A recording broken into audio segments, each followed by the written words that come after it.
pergunta que eu vou te fazer é a seguinte: é internet das coisas ou internet nas coisas?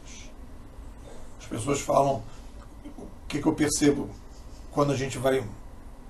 Tem um videozinho que eu fiz que chama estratégia dedutiva e estratégia indutiva. E a gente está vivendo hoje mergulhado na estratégia indutiva. Então, o que acontece? O mercado vai criando nomes, criando palavras, e as pessoas falam, todo mundo conhece essas palavras e tal.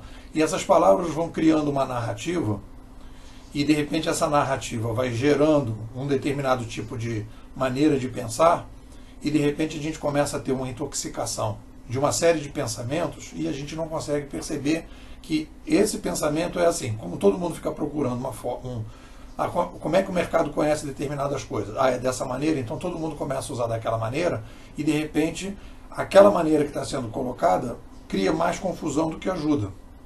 Então, quando você vai falar de internet das coisas, como assim internet das coisas? As coisas têm internet? A internet é uma rede, né, que se conecta. Então, se você tem aqui um copo, e esse copo aqui, e se esse copo aqui, de alguma forma, eu coloco um chip aqui embaixo, e esse copo aqui passa a ser um copo em que eu tenho algum tipo de conexão com esse copo, né? Então esse copo, ele não é uma internet das coisas, ele é uma internet que está na coisa. Então a coisa passa a ter internet, então ela passa a se conectar com uma rede maior. Então eu acho que a gente poderia discutir essa questão para dizer que não é a internet das coisas, é a internet nas coisas. E isso vai levar a gente para uma outra discussão que é importante, que é a seguinte: toda vez que a gente tem, eu sou um antropólogo cognitivo e eu estudo mudanças de mídia na história. E isso tem a ver com estratégia dedutiva. Estratégia dedutiva é, você vai criar, você vai refazer paradigmas para poder analisar os fatos. Estratégia indutiva, você vai analisar os fatos com os mesmos paradigmas. Então, se as pessoas vão analisar os fatos com os mesmos paradigmas, né, as pessoas começam a dizer, a tendência agora é a internet das coisas, a tendência agora é a mobilidade, etc. Vamos dar um break aí, que é o seguinte: esse fenômeno revolução cognitiva é um fenômeno estudado pela antropologia cognitiva e é um fenômeno recorrente.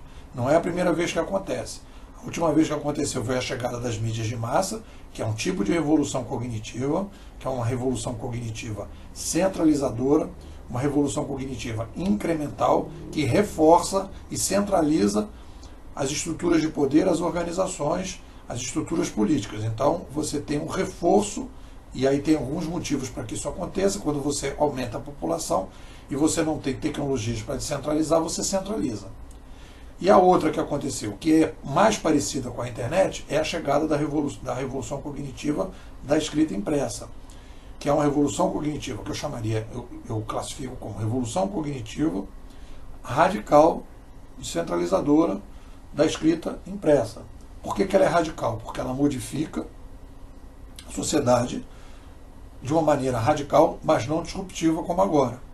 Então, a gente tem que ir comparando para ver. E por que isso é importante nessa discussão da internet das coisas? Ou internet nas coisas? O que acontece? Quando você tem uma revolução cognitiva, na sequência, qual é a necessidade de uma revolução cognitiva como fenômeno social? Você tem uma complexidade que vai aumentando e você tem um poder central que não consegue mais lidar com essa complexidade. Então, como é que o ser humano resolve esse problema? Ele descentraliza a mídia. Ele empodera o cidadão, ele descentraliza o poder, ele descentraliza as decisões. E a partir daí você ganha escala para poder lidar com a complexidade. É a única forma que eu tenho visto na macro-história que a gente resolve esse problema. Então você empodera a sociedade com as novas mídias. O que a gente está fazendo agora? Essa mídia que a gente está empoderando a sociedade agora, e as pessoas estão trabalhando com essa primeira etapa, né? Essa primeira fase da internet, que eu diria que a gente tem 3 ondas. A primeira onda é a onda da disseminação das novas tecnologias, a segunda onda é a descentralização e a terceira onda é a robotização. Nós estamos na fase 2, que é a descentralização. Então, quando a gente está descentralizando, que tipo de mídia a gente está descentralizando? A gente está descentralizando, no passado a gente descentralizou a escrita, agora nós estamos descentralizando além da possibilidade das pessoas escreverem, de produzir vídeo, etc. Nós estamos descentralizando o poder de computação, que é a grande novidade que a gente está tendo, o poder de computação. Então, num celular, né, num celular como esse aqui, você começa a poder aumentar e disseminar, que todo mundo passe a ter um pequeno computador. Então você vai ver nos Estados Unidos agora, nesses movimentos de inovação nos Estados Unidos, as pessoas estão colocando tudo dentro do celular e tudo se relacionando com as coisas. Então é guarda-chuva com internet nas coisas, nos guarda-chuvas, internet nas bicicletas, internet nos drones, internet em casa, internet nos cachorros, nos gatos, internet em todos os lugares, nas bicicletas, internet nas motocicletas, nos carros. Então você está aumentando o poder de computação, que era restrita a menos gente, você está disseminando isso. E aí, obviamente, você vai dizer, mas as pessoas tinham internet em casa, agora as pessoas têm internet nas ruas.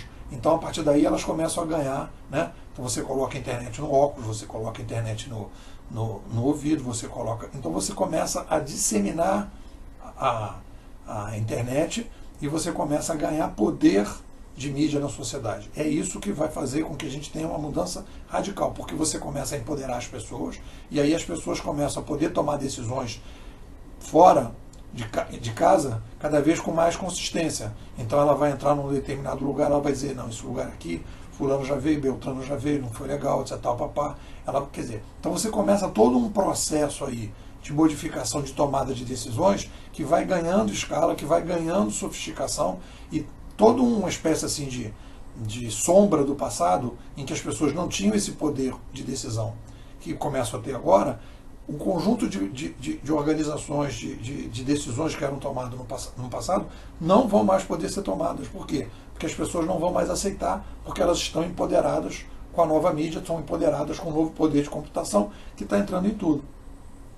Então, quando a gente está falando de internet das coisas, nós estamos falando, na verdade, o seguinte: o grande movimento que está surgindo agora é a internet nas coisas, como teve a escrita na vida das pessoas. Então a escrita entrou, a escrita impressa, a escrita manuscrita, ela vem de 6, 7 mil anos passados. Depois você teve a escrita impressa, em que a escrita realmente se descentralizou.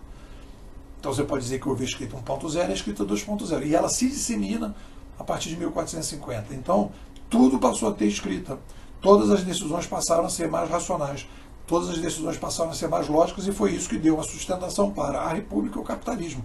E é isso que vai dar sustentação para esse novo ambiente que a gente vai criar, tanto político-econômico, com as pessoas empoderadas com esses novos equipamentos e colocando cada vez mais internet nas coisas. Então, o cara lá, você vai ver lá os vídeos, você vai ver, o cara coloca um chip na bicicleta, o cara vai mexer na bicicleta do cara, toca um alarme, né? Toca um alarme, o cara sabe que está se mexendo, ele acompanha as coisas que estão acontecendo na casa dele, ele se esquece o guarda-chuva, toca o celular dele, se ele vai sair para fazer qualquer outra coisa, ele tem no óculos uma série de informações para ele tomar determinadas decisões, no esporte, no lazer, na profissão. Então tudo isso começa a ser alterado. Então a gente está entrando num grande surto de inovação, e esse surto de inovação não é também novidade. Esse surto de inovação também aconteceu depois da última revolução cognitiva. Então o que eu quero dizer é, quem consegue ter um estudo sobre revoluções cognitivas, sobre as macro tendências olhando o passado, vai ganhar estofo nesse processo. Ah, Nipô, você acha que a gente não tem que ter estratégia indutiva, a gente não tem que acompanhar o mercado? Não, tem que complementar as duas coisas. No momento que você começa a complementar, você começa a ver por que a gente está fazendo essa guinada, aumento de complexidade. Qual é a principal característica? Empoderamento das pessoas para as pessoas tomarem decisões melhores. Então são essas as macro tendências, tá? E aí você vai ver dentro de cada situação específica como essa macro tendência vai se dando. Para terminar, qual é a grande mudança que acontece nessas revoluções cognitivas? Há uma revolução administrativa. Você tem uma descentralização, e essa descentralização permite um novo modelo de administração. De 1450, quando a gente criou a República e o capitalismo, nós modificamos um conjunto de coisas na sociedade, inclusive as relações trabalhistas, as organizações criamos um novo modelo e nós estamos agora criando esse novo modelo. A passagem da revolução cognitiva, da escrita impressa, foi uma passagem radical, mas não foi disruptiva. E agora é disruptiva. Por quê? Porque a gente está introduzindo na administração a tomada de decisão através de robôs, que é o caso do Uber, é o caso dessas novas empresas, em que você tem robôs que tomam decisões de definição de pessoas, quem vai ser contratado, quem não vai ser, quem vai ser promovido, através da participação de massa, e processos que também se robotizam. Então a gente cria uma robotização da administração e cria um novo modelo de administração que mata a gestão e que mata as organizações tradicionais que têm que se preparar para esse novo ambiente. É isso aí. Tem esse livrinho aqui, Administração 3.0, em que esse livrinho aqui é o Casca Grossa, que eu detalho tudo isso,